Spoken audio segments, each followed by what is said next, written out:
Good morning students. मैं Suvita Chaudhary, assistant professor department of zoology. आज के इस लेक्चर में हम बात करेंगे जेनेटिक इंजीनियरिंग के बारे में। What is genetic engineering? So genetic engineering is the artificial manipulation और alteration of genes. Genetic engineering का अर्थ है कृत्रिम रूप से जीन्स में अल्टरेशन करना या मैनिपुलेशन करना, is known as genetic engineering. Genetic engineering involves, genetic engineering में क्या क्या आता है? Removing a gene that is target gene from one organism, किसी एक ऑर्गेनिज्म से टारगेट जीन को रिमूव करना। Inserting target gene into DNA of another organism, और उस टारगेट जीन को किसी दूसरे ऑर्गेनिज्म के डीएनए में इंसर्ट करवाना। तो we can say it is just like a cut and paste process. Target gene को कट करते हैं और दूसरी जगह उसको पेस्ट करते हैं। तो ये तो अपने रिकॉम्बिनेंट डीएनए टेक्नोलॉजी में भी पढ़ा था। Then how it is different from recombinant DNA technology?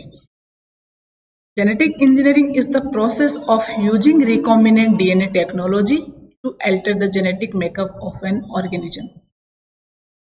Genetic engineering में अपन कह रहे हैं कि आर्टिफिशियल तरीके से जीन्स में ऑल्टरेशन करना, लेकिन अगर कंप्लीट डेफिनेशन को अपन पढ़ें तो जेनेटिक इंजीनियरिंग ये कहता है कि रिकॉम्बिनेंट डीएनए टेक्नोलॉजी को यूज करके किसी ऑर्गेनिज्म के जेनेटिक मेकअप को मॉडिफाई करना या ऑल्टर करना is known as genetic engineering. तो it is related with recombinant DNA technology.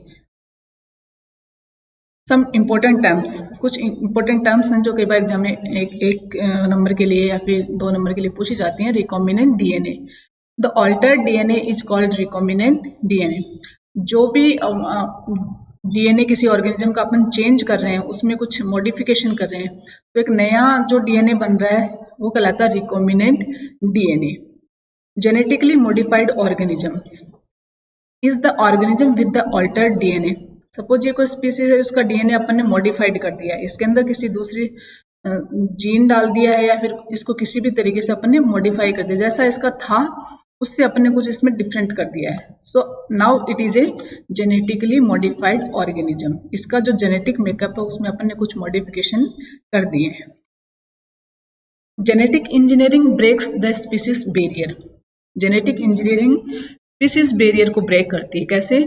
Genetic engineering allows DNA from different species to be joined together.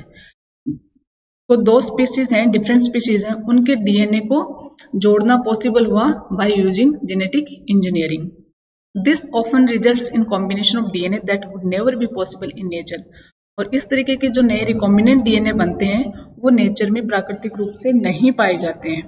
For this reason genetic engineering is not a natural process. और इस वजह से अपने ये कह सकते हैं कि ये जो जेनेटिक इंजीनियरिंग प्रोसेस है वो एक नेचुरल प्रोसेस नहीं है, आर्टिफिशियल प्रोसेस है। If DNA is transferred from one species to another, the organism that receives the DNA is said to be transgenic. एक स्पीसीज का डीएनए है जो कि किसी दूसरी स्पीसीज के ऑर्गेनिज्म में अगर ट्रांसफर किया जाता है तो अब वो जो दूसरी स्पीसीज का एनिमल है वो कहलाएगा transgenic animal.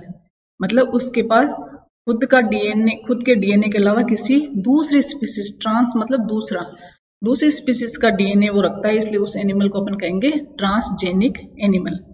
So transgenic animal and genetically modified organism are कुछ एक तरीके से सिमिलर सा वर्ड है, लेकिन डिफरेंस ये है कि all transgenic animals are GMO, genetically modified organism, but all genetically modified organisms are not transgenic. जरूरी नहीं है कि जेनेटिकली मॉडिफाइड ऑर्गेनिज्म में सब में किसी दूसरी स्पीसीज का डीएनए ही हो, लेकिन ट्रांसजेनिक एनिमल्स जो हैं वो जेनेटिकली मॉडिफाइड ऑर्गेनिज्म इसलिए हैं क्योंकि दूसरी स्पीसीज के डीएनए के साथ साथ उनके जो जेनेटिक मेकअप में किसी न किसी तरीके से मॉडिफिकेशन हुआ है। तो all transgenic animals are genetically modified organism, but all genetically modified organisms are not transgenic. Examples of cross species transfer of genes. यहाँ पे कुछ एग्जाम्पल्स हैं जो cross species transfer of genes को शो कर रहे हैं। A human gene inserted into a bacterium. अगर ह्यूमन जीन को अगर अपन बैक्टीरिया में इंसर्ट करवाते हैं तो ये cross species transfer of gene का एग्जाम्पल है। मतलब ह्यूमन एक अलग स्पीशीज है, बैक्टीरिया अलग स्पीशीज है। Human gene inserted into another animal, human gene को किसी दूसरे एनिमल में इंसर्ट करवाना। A bacterial gene placed into a plant, एक बैक्टीरिया के जीन को प्लांट के अंदर ट्रांसफर कराना है। So these are some examples of cross species transfer of jeans.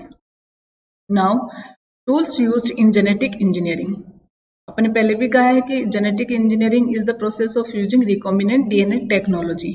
So steps वही होंगे, प्रोसेस वही होगी जो रिकॉम्बिनेंट डीएनए टेक्नोलॉजी में यूज होते हैं।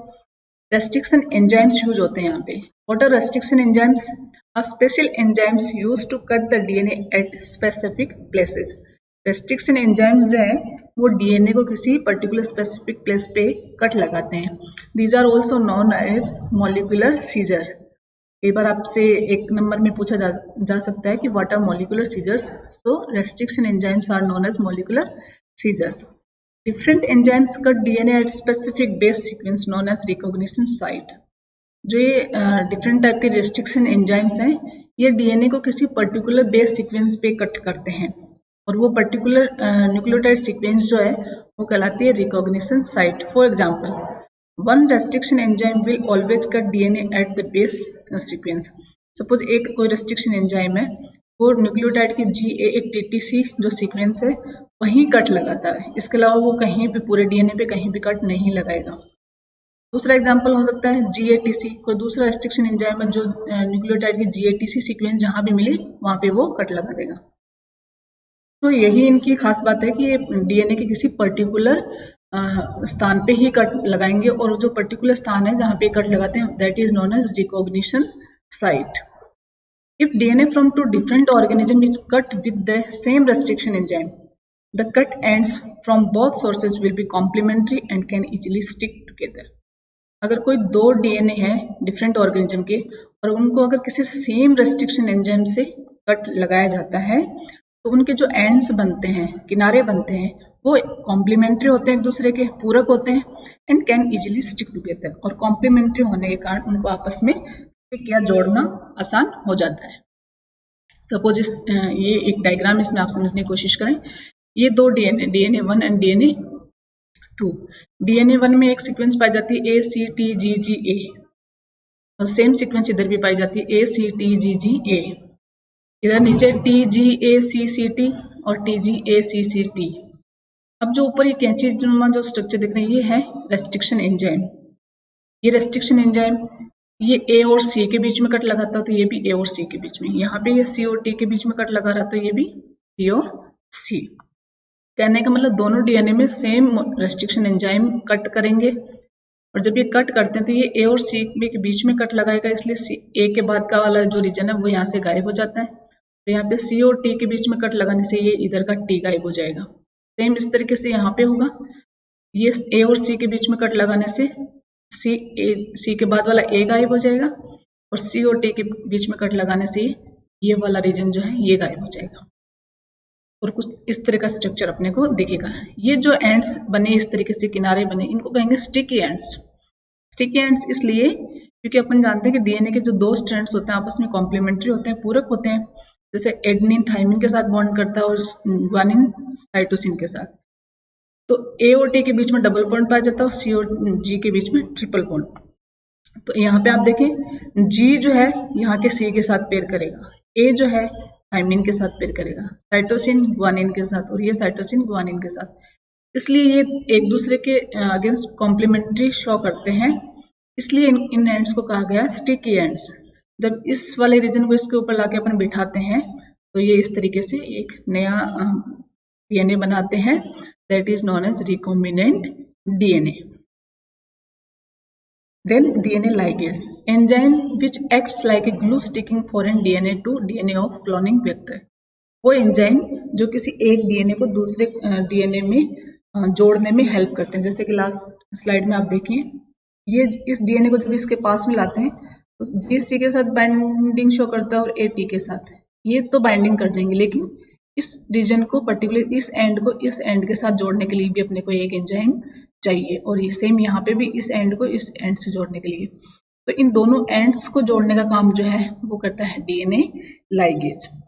will only work if DNA from the two DNA sources has been cut with the same restriction enzyme. लेकिन इसकी भी एक शर्त ये है कि ये तब भी काम करेगा कि जो दोनों DNA हैं उन पे जो कट लगाने वाला रेस्ट्रिक्शन एंजाइम है वो सेम हो, और सेम रेस्ट्रिक्शन एंजाइम अगर कट लगाता है तो स्टिकी एंड्स बनते हैं, और स्टिकी एंड्स को फिर आपस में कॉम्प्लीमेंट्री होने के कारण वो जुड़ जाते हैं और उनको आपस में फिर जोड़ने में DNA लाइगेज हेल्प करता है।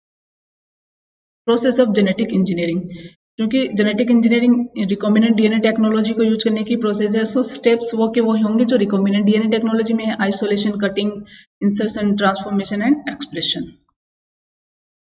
Then application of genetic engineering, genetic engineering के एप्लीकेशन क्या क्या है। सपोज ये कोई प्लांट्स की कोई अपन कोई फसल उगाते हैं और उसको अपन चाहते हैं कि वो वीड किलर रेजिस्टेंट क्रॉप हो, मतलब कि जो खरपतवार के अगेंस्ट में अपन हर्बिसाइड्स डालते हैं, वीड्स के अगेंस्ट में अपन हर्बिसाइड्स डालते हैं, उनके प्रति वो अपनी जो फसल है वो रेजिस्टेंट हो, मतलब कि हर्बिसाइड्स डालने पे प्लांट्स पे कोई फर्क नहीं पड़े, ऐसी क्रॉप अपन उगाना चाहते हैं। ऐसे में क्या होगा कि अपन कुछ बैक्टीरियाज ऐसे होते हैं कि वो उस पर्टिकुलर हर्बिसाइड के अगेंस्ट में रेजिस्टेंस शो करते हैं, मतलब कि अगर ये हर्बिसाइड इन बैक्टीरियाज पे डाले तो इन पे कोई फर्क नहीं पड़ेगा, ये क्योंकि इनके पास इस हर्बिसाइड के अगेंस्ट में एक जीन पाई जाती है जो इनको हर्बिसाइड से बचाती है। तो इन बैक्टीरियाज में जो हर्बिसाइड के अगेंस्ट जो जीन है वो अपन रिमूव कर लेते हैं, एक्सट्रैक्ट कर लेते हैं और उसको अपन अपनी क्रॉप में इंसर्ट करवा देते हैं। अब जब इंसर्ट करवाने के बाद वो हर्बिसाइड अगर अपन फसल में स्प्रे करते हैं तो सिर्फ वीड्स को किल करेंगे, ये खरपतवार को किल करेंगे, अपनी फसल पे उनका कोई फर्क नहीं पड़ेगा। So this means that the weed killer kill the weeds but do not affect the transgenic animals. Sorry, transgenic plants. ये जो plants ट्रांसजेनिक प्लांट्स हो गए क्योंकि इनके अंदर बैक्टीरिया की जो स्पीसीज के जीन्स आ गए हैं, तो जो हर्बिसाइड्स हैं वो सिर्फ वीड को किल करेंगे, अपने प्लांट्स में उनका फर्क नहीं पड़ेगा। So this is a very important application of genetic engineering. दूसरा एग्जाम्पल हम देखेंगे एनिमल्स में, there is a growing trends to experiment with inserting human genes into the DNA of other mammals. ये भी काफी ट्रेंड चल रहा है कि ह्यूमन जीन को किसी दूसरे मैमल के डीएनए में इंसर्ट करवा दिया जाता है। The transgenic mammals formed in this way will then produce a human protein and secrete it into their milk और इवन इनटू देयर एग। अब जो ट्रांसजेनिक एनिमल बना है वो ह्यूमन प्रोटीन बनाएगा क्योंकि उसके अंदर ह्यूमन जीन इंसर्ट करवा दिया अपन ने, and secrete it into their milk और इवन देयर एग। अब वो जो प्रोटीन है वो उनके मिल्क के साथ आ जाती है सीक्रेट होके, और या फिर उनके एग्स के द्वारा अपन प्राप्त कर सकते हैं। Then sheep produce human clotting factor. अपने ह्यूमंस के अंदर जो क्लॉटिंग फैक्टर है और जो कि ब्लड क्लॉटिंग का काम करता है, जो हीमोफिलियक्स जो पेशेंट्स हैं जिनके अंदर क्लॉटिंग नहीं होती है ब्लड की, तो अपन चाहते हैं कि ये ह्यूमन क्लॉटिंग फैक्टर अपन बनाए। ये केमिकल होता है। तो a human gene has been inserted into the DNA of sheep. उस केमिकल या उस क्लॉटिंग फैक्टर को प्राप्त करने के लिए अपन क्या करेंगे, ह्यूमन जीन को किसी सिप के अंदर इंसर्ट करवा देते हैं। This allows the adult ship to produce a clotting chemical needed by hemophilics to clot their blood. अब क्या होगा कि जो शिप जैसे अडल्ट होती है तो वो उस क्लॉटिंग फैक्टर को वो बनाना शुरू कर देती है, और उस शिप के जो मिल्क है उसमें अपन उस क्लॉटिंग फैक्टर को एक्सट्रैक्ट कर सकते हैं। Pharming is the production of pharmaceuticals by genetically modified animals. ये एक नई टर्म है यहाँ पे कि जेनेटिकली मॉडिफाइड एनिमल्स को यूज करके फार्मास्यूटिकल्स प्रोडक्ट का प्रोडक्शन करना कहलाता है फार्मिंग। जैसे अपन सिप, काऊ, गोट, इनके डीएनए को मॉडिफाइड करके वो फार्मास्यूटिकल्स प्रोडक्ट्स का प्रोडक्शन करते हैं, तो that is known as pharming. Suppose ये ह्यूमन जीन है, इसको अपन किसी काऊ के एग में इंसर्ट करवा देते हैं, और अभी इसके डीएनए के साथ ये ह्यूमन जीन भी आ गई है, तो ये एक ट्रांसजेनिक एनिमल बन गया है यहाँ पे। अब जो ये काऊ है, ये जो दूध देगी इसमें इस ह्यूमन जीन का प्रोडक्ट भी आएगा, तो मिल्क फ्रॉम ट्रांसजेनिक काऊ, और इस पर्टिकुलर ह्यूमन जीन का प्रोडक्ट अपन इसके दूध में प्राप्त कर लेंगे। माइक्रो ऑर्गेनिजम्स का एग्जाम्पल अपन देखेंगे, बैक्टीरिया मेक इंसुलिन। बैक्टीरिया का अलग स्पीसीज है, और इंसुलिन जो अपने अंदर पाया जाता है वो एक इंसान वाली स्पीसीज में बनता है। तो कैसे हम इंसुलिन जो इंसानों में पाया जाता है उसको अपन बैक्टीरिया के थ्रू बनाते हैं, the human insulin gene has been inserted into the bacteria. अपन बैक्टीरिया के अंदर क्या करेंगे, ह्यूमन की जो इंसुलिन जीन बनाने वाली जीन है उसको इंसर्ट करवा देते हैं। This allows the bacterium to produce insulin for use by diabetics. और ये जो बैक्टीरिया अब वो इंसुलिन का प्रोडक्शन करना शुरू कर देता है क्योंकि उसके अंदर ह्यूमन इंसुलिन जीन अपन ने डाल दिए। Ethical issues in genetic engineering. अब ये तो थे इसके एप्लीकेशंस, फायदे, लेकिन अब यहाँ पे कुछ एथिकल इश्यूज भी आते हैं जेनेटिक इंजीनियरिंग को यूज करने में। The release of genetically modified organisms into the environment. अब एक तो जो जेनेटिकली मॉडिफाइड ऑर्गेनिज्म अपन बनाते हैं तो इनका खतरा ये रहता है कि ये इन्वायरमेंट में आ जाएंगे, इन्वायरमेंट में रिलीज हो जाएंगे। क्या होता है अगर इन्वायरमेंट में अगर आ जाते हैं? सपोज अपन प्लांट्स के जो बात कर रहे थे कि प्लांट्स के अंदर अपन ने पर्टिकुलर बैक्टीरिया की जीन डाल दी जो कि उनको हर्बिसाइड्स के अगेंस्ट में रेजिस्टेंस देता है। ठीक है, उन पे हर्बिसाइड्स का इफेक्ट नहीं होगा, लेकिन सपोज उस क्रॉप को खाने वाली एक बटरफ्लाई वहां पे रहती है जो उस पे रह के अपना गुजारा करती है। अब वो ट्रांसजेनिक प्लांट्स हो गए हैं वो, क्योंकि उनके अंदर बैक्टीरिया की जीन भी आ गई है। अब वो जो बटरफ्लाई है उसके लिए वो फसल खाने योग्य नहीं रही है, वो नहीं खा सकती उस फसल को।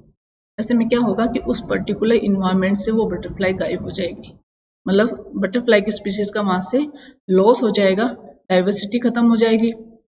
तो इस तरीके से एक बड़ा नुकसान हो सकता है। GMOs grows in bioreactor do not provoke as much fear. हालांकि बायोरिएक्टर्स में जो जेनेटिकली मॉडिफाइड ऑर्गेनिजम्स होते हैं, बनाए जाते हैं, उनसे ज्यादा खतरा नहीं होता क्योंकि वो एक कंट्रोल्ड मैनर में होते हैं। लेकिन अगर आउटडोर्स में हो तो वहां खतरा ये भी हो सकता है कि फॉरेन जीन जो भी वहां पे लाए जाते हैं वो किसी वहां पे जो अदर प्लांट्स हैं उनमें भी वो स्प्रेड हो सकते हैं। GMOs as a food source. Genetically modified मतलब जो है उनको अपने फूड सोर्स के रूप में भी यूज करते हैं। कैसे? Outline below are some fears associated with the use of GMOs as a food source. अगर इनको अपन फूड सोर्स के रूप में यूज करते हैं तो कुछ ये इश्यूज हो सकते हैं। क्या क्या होंगे? कैनिबैलिज्म। कैनिबैलिज्म का मतलब होता है इंसान के द्वारा इंसान को खाया जाना या फिर इंसान के मांस का भक्षण इंसान द्वारा करना, ये कैनिबैलिज्म कहला देता है।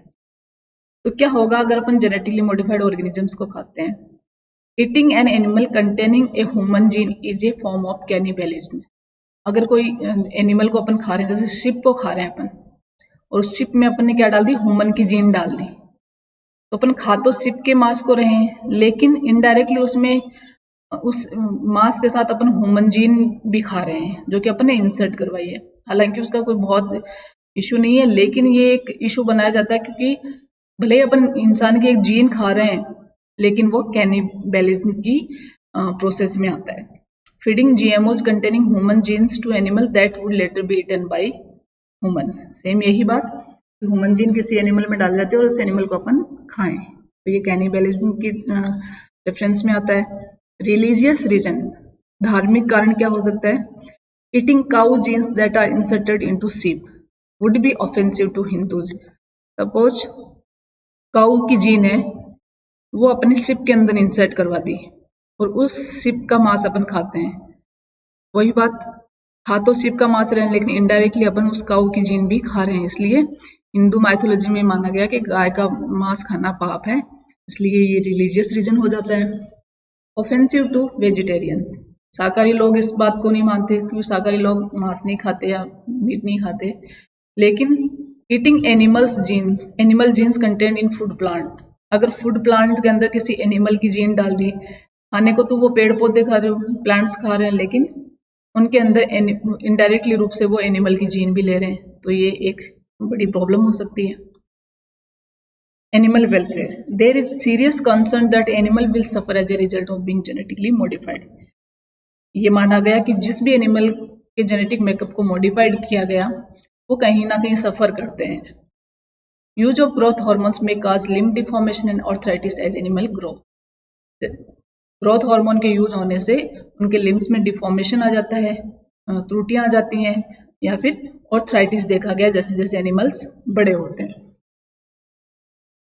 These are some ethical issues related with genetic engineering. तो आज अपन ने पढ़ा जेनेटिक इंजीनियरिंग के बारे में, इसके एप्लीकेशन, इसका scope and some ethical issues. Thank you.